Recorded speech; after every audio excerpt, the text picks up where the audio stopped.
What is going on, guys? Welcome back to the channel, and today I am reviewing Cobra Kai Season 3. So I'm actually not going to give you a plot description of this season. If you want to know what this show is about, if you somehow don't already know what this show is about, just go back to my my video that I did on Seasons 1 and 2. You'll get the plot synopsis there, but there's so much spoiler-worthy content in this season that I would just rather not say anything. Also, I got a new microphone. I'm gonna go ahead and hold this up. This is a new microphone that I got for Christmas. I got this from my brother, Clay. Thank you very much, Clay. And yeah, how's the audio sound? Does it sound very crisp? Does it sound clear? Is it very satisfying on your ears?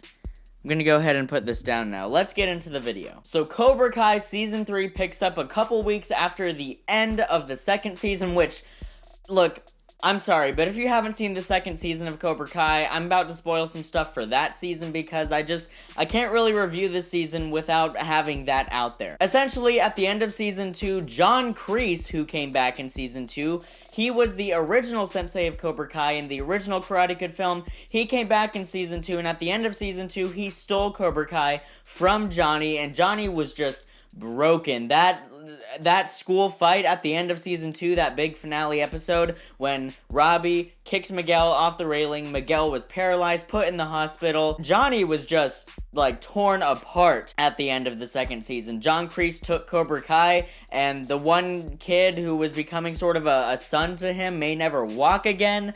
The stakes were really raised at the end of Season 2, and that's one of the biggest reasons I was looking forward to Season 3. Plus, aside from that, Netflix now has the rights to Cobra Kai, which is why it is on Netflix now. It used to be a YouTube original, but now Netflix has the rights, and Netflix was in charge of making Season 3, and that is another reason, like I said, why I was very excited for this season. Because yes, Netflix has had some really crappy Netflix originals, but honestly, I would say more often than not, Netflix originals are actually pretty amazing, and I am so happy to report that Cobra Kai Season 3 is the best that Cobra Kai has ever been. You remember how I said one of the reasons that I thought Season 2 was ever so slightly better than Season 1 was because of how it raised the stakes? That also applies to Season 3, but it raises them so much higher. But there is one major difference to Season 3 that, for me, sets it apart very much from the previous two seasons. Season 3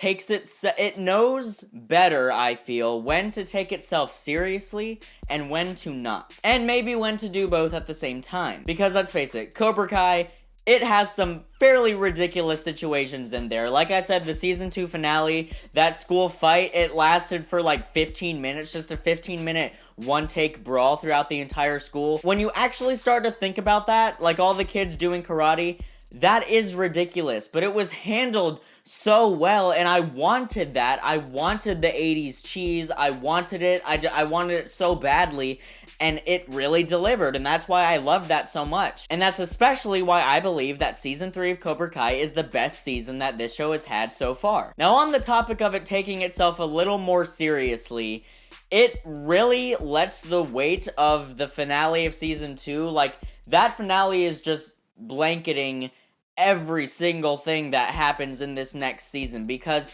they recognized, dude, the stuff that happened at the end of Season 2, that was some pretty crazy stuff. We can't just, forget about that. That's going to have lasting repercussions. And it does throughout the entire season. This is one of those seasons where you look at things that are happening, and when you go back and you rewatch the first two seasons, you start to see how something that happened way back in Season 1 is directly affecting decisions and events that are happening now in Season 3. And I just love things like that. Season 4 is already in the works, which, look, I just love that they have a plan, I love that they know where it's going. It's one of the reasons that I feel the show is as good as it is. Also, without spoiling anything, John Kreese in Season 2 was kind of a cartoony type villain, which is good. John Kreese has always had that kind of cartoonish charm to him. But one of my favorite aspects of Season 3 is that John Kreese is given a lot of backstory. You get flashbacks in almost every episode with John Kreese's past and his experiences in the military back in the 60s and Vietnam, and how that stuff, contributed to how his mindset is now when he's teaching the students at Cobra Kai. Seriously, this man is relentless.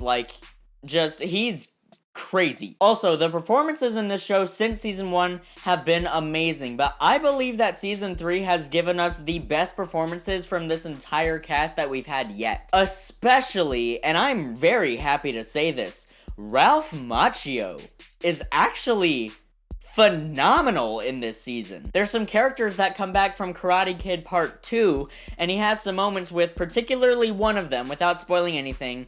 There is a scene with one of those characters that requires so much emotional expression and exertion out of an actor, and honestly, I'm being completely honest here, I didn't think Ralph Macchio was actually capable of that. Look, I love the original Karate Kid film. It's one of my favorite films of all time, and Ralph Macchio is great in that film, but that film never really required him to be, like, I mean, it required him to be emotionally, like, very on edge, but it never required, like, this kind of performance. That subtle thing where you can tell someone is so heartbroken and torn apart and they're just holding back tears, like just right there on the edge, you know? That scene was amazing, and this was actually the first season of Cobra Kai that made me tear up. Also, obviously, Cobra Kai is Johnny Lawrence's show, you know, he was the antagonist of the original Karate Kid, and this is mainly, like, mostly from his point of view. It didn't feel like he was pushed to the side here, but it doesn't so much feel like only his show.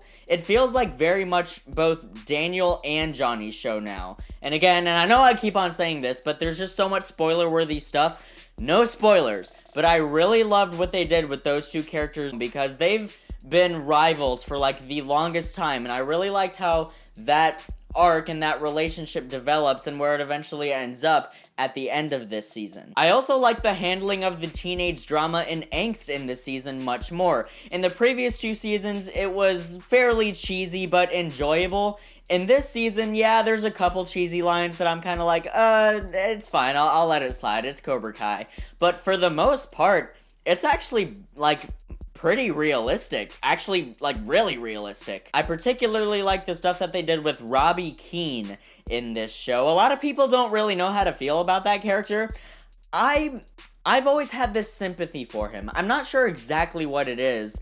It definitely, I feel like a lot of it does have to go to the actor's performance, which for some reason that actor's name is slipping my mind right now, but I feel like a lot of it does have to go to that actor's performance, but also as a character, I just sympathize with Robbie, and I'm not entirely sure what that is, but there's just something there, and I really liked what they did with his storyline. All the storylines, actually, all the characters in this show, like, they're all connected in some way, and I mentioned this in my video that I did on seasons 1 and 2. You can just tell that they have a plan. The creators and the creative minds behind this show know exactly where it is going, and you can feel that it is really building up to a climax that is going to be at such an emotional height. I don't know how any of us are going to be able to contain ourselves, to be completely honest. I could barely contain myself during the season finale of this season, which I really want to talk about. I really want to talk about that finale. No spoilers, obviously. But first, I want to talk about another aspect of this season that I feel was improved upon the previous 2. And that is the fact that there is a lot less time given to the high school relationship drama. Yes, there is some time given to it, but as I said, there have been some changes behind the camera with, you know, the writers and things. It's much more realistic dialogue now, not as cheesy, which, you know, you still want that cheese from Cobra Kai, but believe me, there's still cheese in this season, but they put it in the places that you want it. You don't necessarily want it with, you know, the teenage angsty relationship stuff. You want that stuff, but you want it to be realistic. You don't want that to be cheesy. You want the cheese to come in during the big climactic fights, and that's what they did with this season. But there's actually a lot more screen time dedicated to the adult characters in this show. There are some characters that return, that were teased to return at the end of season 2. Just, I can't believe they got her back, man. They got her back.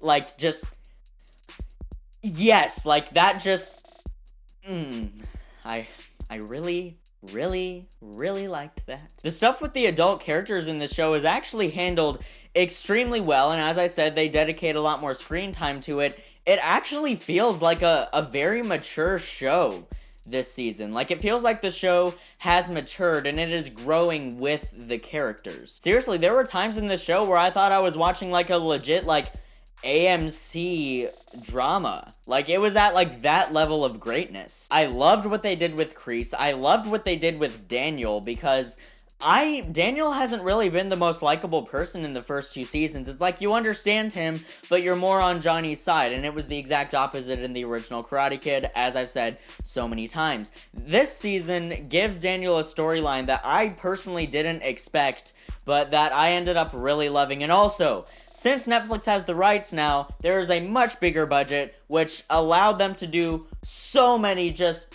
awesome things in this show, in this season. Some of the set pieces in here, some of the locations that they are able to go to other than California, is just, it's amazing what they've done. This show is really growing into something bigger than it was before, and I am all here for it. I am so excited for season 4. I loved season 3 of Cobra Kai. Now let's talk about the season finale of season 3 without spoilers, obviously. You might remember in the video that I did on seasons 1 and 2 that I said that the season 2 finale was my favorite episode of this show so far. Scratch that.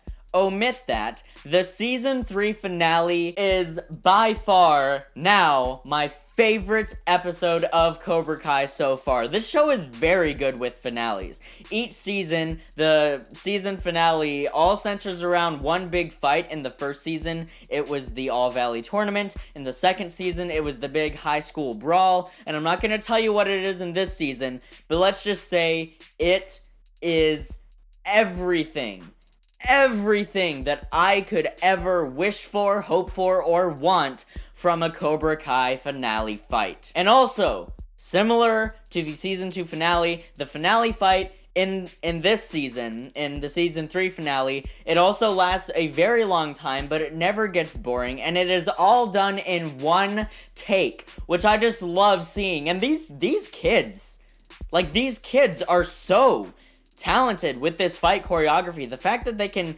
memorize all of that and be able to perform it all in a one-take shot, that is truly unprecedented. Like, props to them. Also, another thing that is probably a result from this now being a Netflix property, this season is not only much more mature, but it's also much more violent. Like, the show is still TV-14, and I don't think that they're going to go for the TVMA rating, but there are some moments in this season where they show a little bit more blood than I would expect, but I'm also here for it. It makes the stakes feel that much higher, and it makes it feel like, oh, like, we are, like, getting into this now. I feel like some people might be iffy about the fact that a lot of this violence is, you know, centered around children, and children, you know, performing these violent acts on each other. But like I said, the show knows when to be cheesy, when to be serious, when to do the ridiculous situations, and when to handle those situations seriously enough to the point where the themes and the morals of the show still sit with you.